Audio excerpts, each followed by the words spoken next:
बीकानेर में शादियों का ओलंपिक, रोचक जानकारी सुनकर दंग रह जाएंगे आप। नमस्कार, मैं हूं सुमित बिश्नोई, आप देख रहे हैं ट्रिपल एस न्यूज। आपने दुनिया में खेल के ओलंपिक को देखा व सुना होगा, लेकिन हम आपको आज ऐसी जानकारी बताएंगे जिसे सुनकर के आप दंग रह जाएंगे। राजस्थान के बीकानेर में शादियों का ओलंपिक होता है।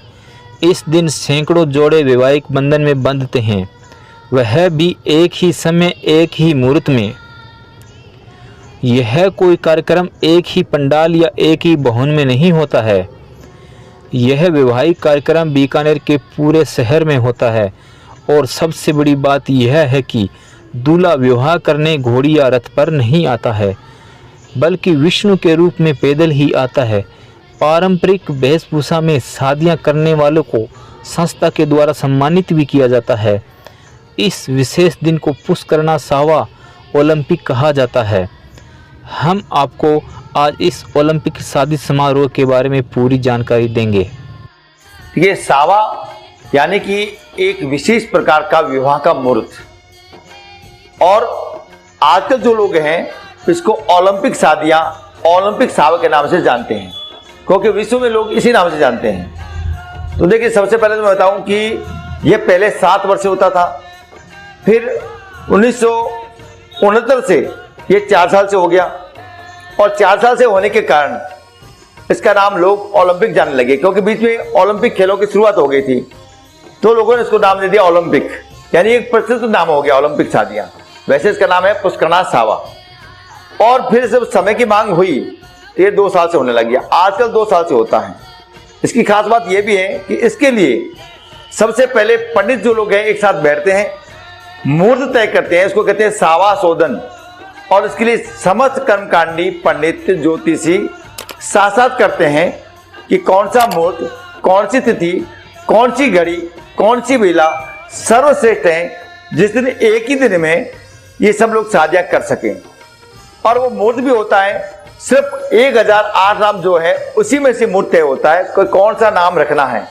जैसे इस बार नाम रखा गया भगवान शंकर का नाम भवानी शंकर और अंबिका। देखिए, इस बार शादी जो होनी है वो भगवान भवानी शंकर और अंबिका की होनी है। जो जितनी भी कुमकुम पत्रिका छपेगी, जितनी भी विवाह पत्रिका छपेगी, उन सब पे नाम होगा भवानी शंकर संग अंबिका। और कोष्ठक में छोटा सा नाम उनका जरूर पहचान के लिए रखा जाएगा। तो एक दिन ही से शादी होनी है, वो भगवान शंकर और अंबिका की होनी है। लेकिन भगवान शंकर ने जब शादी की थी वास्तव में, तो भगवान विष्णु का गणवेश दान किया था, सज धज के शादियां की थी। तो वो वही स्वरूप इस पुष्करना सावा में देखने को मिलता है। यानी शंकर जो है वो विष्णु का स्वरूप धर के ही शादी की थी, वही स्वरूप इस सावा में आज भी कायम है। हम आपको बता दें, बीकानेर में पुष्करना ब्राह्मण बड़ी संख्या में रहते हैं और हजारों वर्ष पुरानी सावा संस्कृति को सहेजे हुए हैं। इस सावा के दौरान हजारों घरों में मांगलिक कार्यक्रम संपन्न होते हैं। शहर का हर घर किसी न किसी रूप में इस कार्यक्रम के साथ जुड़ा हुआ होता है। बीकानेर की पुष्करना समाज की इस परंपरा को समझते हुए राजस्थान सरकार ने भी बीकानेर शहरी प्रकोटे को अब स्थायी रूप से एक छत घोषित कर दिया है। पुष्करना ओलंपिक सावा वाले दिन बीकानेर में जितने भी परिवार या घर में शादियां होती है, वह शादियां सामूहिक ही मानी जाती है, क्योंकि यह अपने आप में संस्कृति का एक अनूठा उदाहरण है।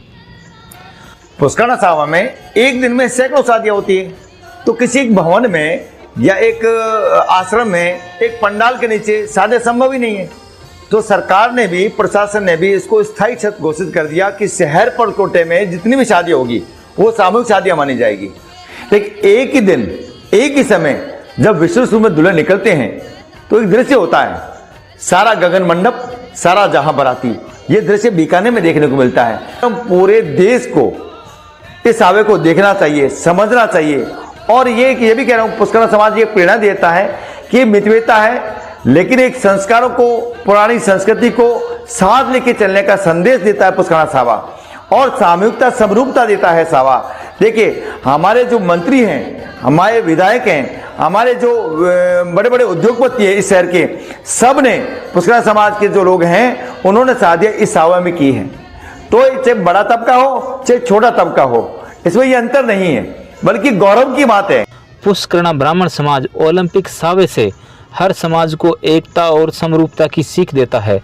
समाज का हर वर्ग इस दिन विवाह करता है, छोटे बड़े अमीर गरीब के भेदभाव को खत्म करता है। मंत्रियों उद्योगपतियों से लेकर एमएलए तक के सामाजिक संगठन पुष्करणा सावे की तारीफ करते हैं। एक समय था जब हजारों शादियां इसमें हुआ करती थी और बीच में वो संख्या कम हो गई, इस गणवेश की पौराणिक संस्कृति की कम हो गई। तो मेरे पिताजी छोटूलाल जी ओझा ने बीकानेर शहर में इसकी शुरुआत की थी कि संस्कृति को कायम कैसे रखें। तो विष्णु गणवेश दुल्हों को क्या परेशानी हो रही है और इसका महत्व कैसे बताना है, फिर उनको प्रोत्साहित कैसे करना है। तो विष्णु रूपी दुल्हों का सम्मान करना, सत्कार करना, उनको खिड़कियां बाग देना, खिड़कियां बाग बांधना, वो चीजें उनको सुविधा उपलब्ध करवाई, प्रोत्साहन देना शुरू किया और आज वो परंपरा पहले से संख्या बढ़ गई है वापस। और जो दूल्हे विष्णु रूप में जाते हैं उनका सत्कार सम्मान करता है। अब रही बात आधुनिक युग है, समय के साथ चलना है, लेकिन लोगों ने क्या किया, सिर्फ बैंड बाजे घोड़ी सूट बूट को आधुनिक युग मान लिया या आधुनिक समय मान लिया। नहीं, वो ये चीज नहीं है। देखिए, आधुनिक युग के साथ चलना है और समय के साथ चलना है, लेकिन अपने मूल सोच क्या थी। हमारे बुजुर्गों की मूल सोच मितव्ययता थी, संस्कार और संस्कृति का पालन करना था, धर्म के साथ चलना था। वही आज इस सावन में है और हम उन्हीं का सम्मान करते हैं। तो हम अपने मूल परंपरा, मूल संस्कृति, मूल संस्कार को न छोड़ें और समय के साथ भी आगे बढ़ें। जिस समय भर निकलता है तो केसरियो लाडो जीव तो छोड़े जागो किया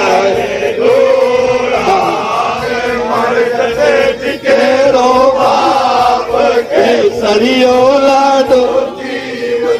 कोई भी आदमी समझेगा कि भर जा रहा है। तू मत डर पे हो दिला के सरियाओ कंवर शिवरतन जी मावड़ो ये हमारी परंपरा है। और जिसने हमारे पुष्करणा सावों के जो भी मांगलिक परंपराएं हैं उनको कायम रखा है कि जो सामग्री कहीं नहीं मिलती, उपनयन संस्कार, यज्ञोपवीत संस्कार, विवाह संस्कार की, तो सब रमक जमक में, चाहे पापड़ हो, बड़ी हो, गेड़िया हो, कंबल हो, जो चीज चाहिए यहाँ पर मिल जाती है। और बिना किराए भाड़े के समाज के लिए उपलब्ध कराना, मैं समझता हूँ बहुत बड़ी बात है। इसके लिए मैं समाज की तरफ से इनका अभिनंदन करता हूँ। पुष्करणा समाज परोपकारी समाज है, इसलिए परोपकार के काम करें, एक दूसरे के कष्ट में सहयोग करें और एक दूसरे का सहयोग करें। इन्हीं शब्दों के साथ मैं रमक जमक का आभारी हूँ और आप सब लोगों के उज्जवल भविष्य की मंगल कामना करता हूँ। जय हिंद। इस अनोखी व अनूठी परंपरा की संस्कृति के बारे में जानकारी आपको कैसी लगी, इसकी प्रतिक्रिया जरूर दें। हमसे जुड़ने के लिए आप हमारे फेसबुक पेज को भी लाइक कर सकते हैं और यूट्यूब चैनल पर आप ये कार्यक्रम देख रहे हैं तो चैनल को सब्सक्राइब जरूर करें।